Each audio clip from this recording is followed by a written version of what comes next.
All right, so keep some of those tips in mind as you think about creating your final presentation for this 2030 project. This is the order of presentation that I want to show you. You can kind of not go with this exact order. It's not going to be like really strict that you have to follow this exactly, but these are kind of the recommendations of what you should have in your presentation and kind of in the same sort of order. So I would follow this at least to get yourself started as you start thinking about your presentation. You will also see this on the unit guide for today, and I'm just going to get there right now.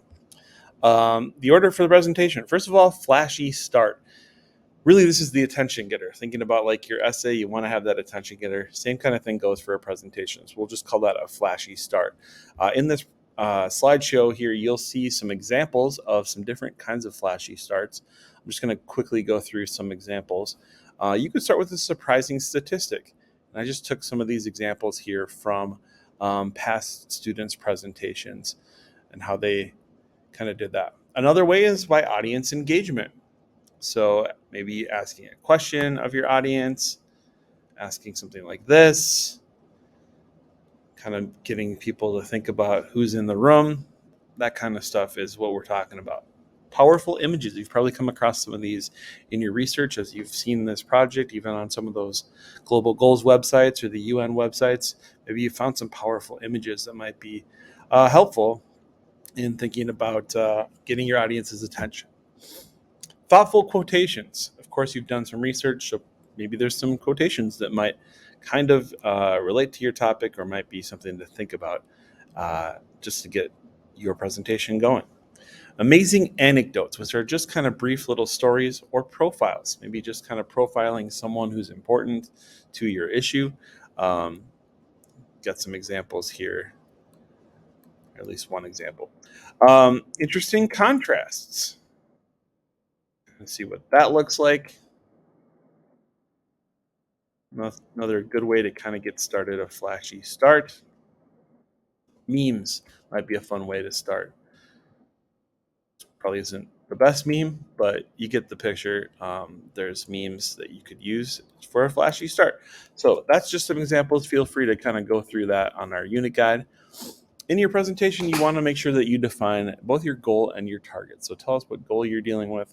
Tell us what target you're also dealing with. And then what was your motivation? I'd like to hear that at some point in your presentation. Why did you choose this topic? Out of all the 17 goals, out of all the targets, why was this one the one that you and perhaps your group selected?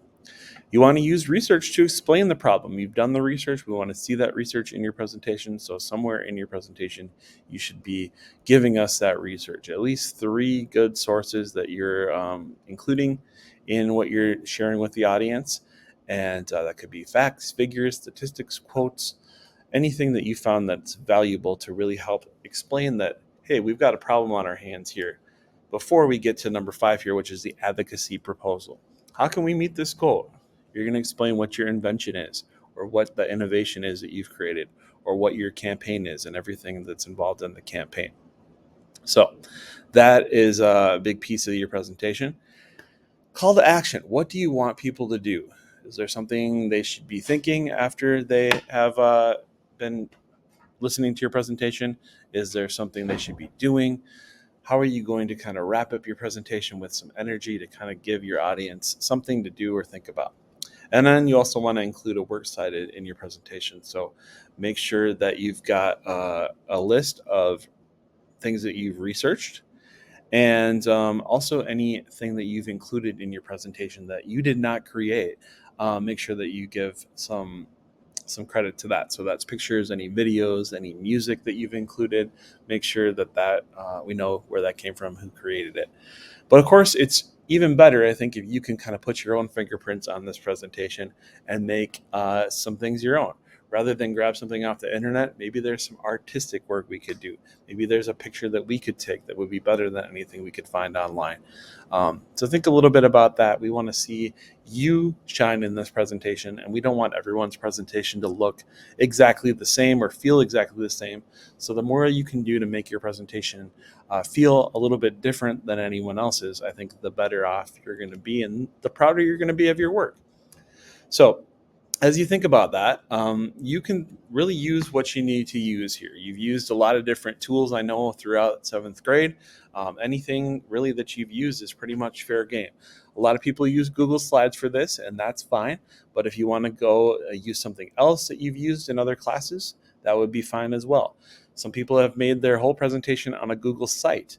That just works better for some people. They have a little bit more they can do with it, or it just feels better for them. That's something you can use. Anybody can use any of those Google things. You can use WeVideo. Now, your whole presentation can't be a video, but if you wanted to use that as an element of your presentation, that would be something you could do. Some of these things require parent permission, so think about that as you think about some tools. Some of the things we've found in the past, Easily and Pictochart, are good ways of kind of displaying some data in some interesting ways, kind of like what you could also do on Canva. So you could use that. I've seen people already starting to use Canva with this project. If you wanted to create a Loom, sure.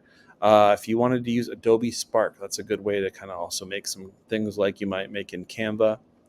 Um, Lots of other tools out there that you are more than welcome to explore, and I can talk a little bit more about next time when I'm with you.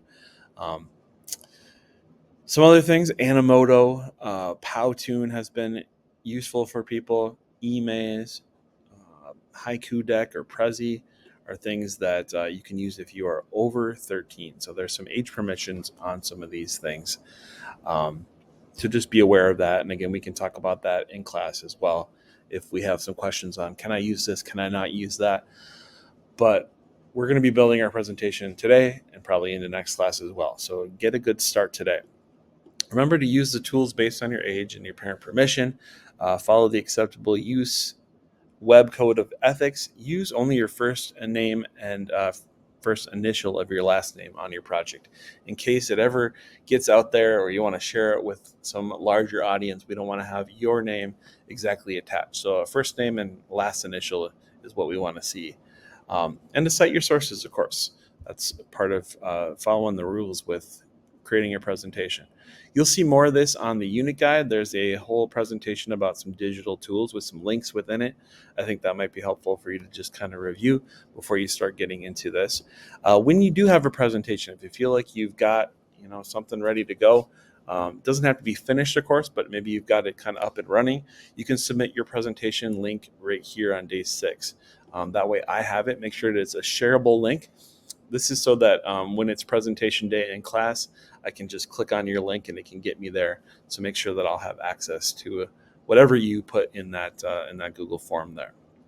From there, you can see into day 7, we'll be getting into some pro tips on how to create a great presentation, not just a good one. Feel free to explore that if you're ready to do so, but don't worry about that if you just want to get started today. And we'll start thinking a little bit more about our whole presentation, practicing it. And you can see that our first presentation day here will be on the 26th. So that's coming up pretty soon. Just kind of looking ahead here. All right, I think I've talked at you enough, so I'm going to let you get started. And good luck with your presentation work today.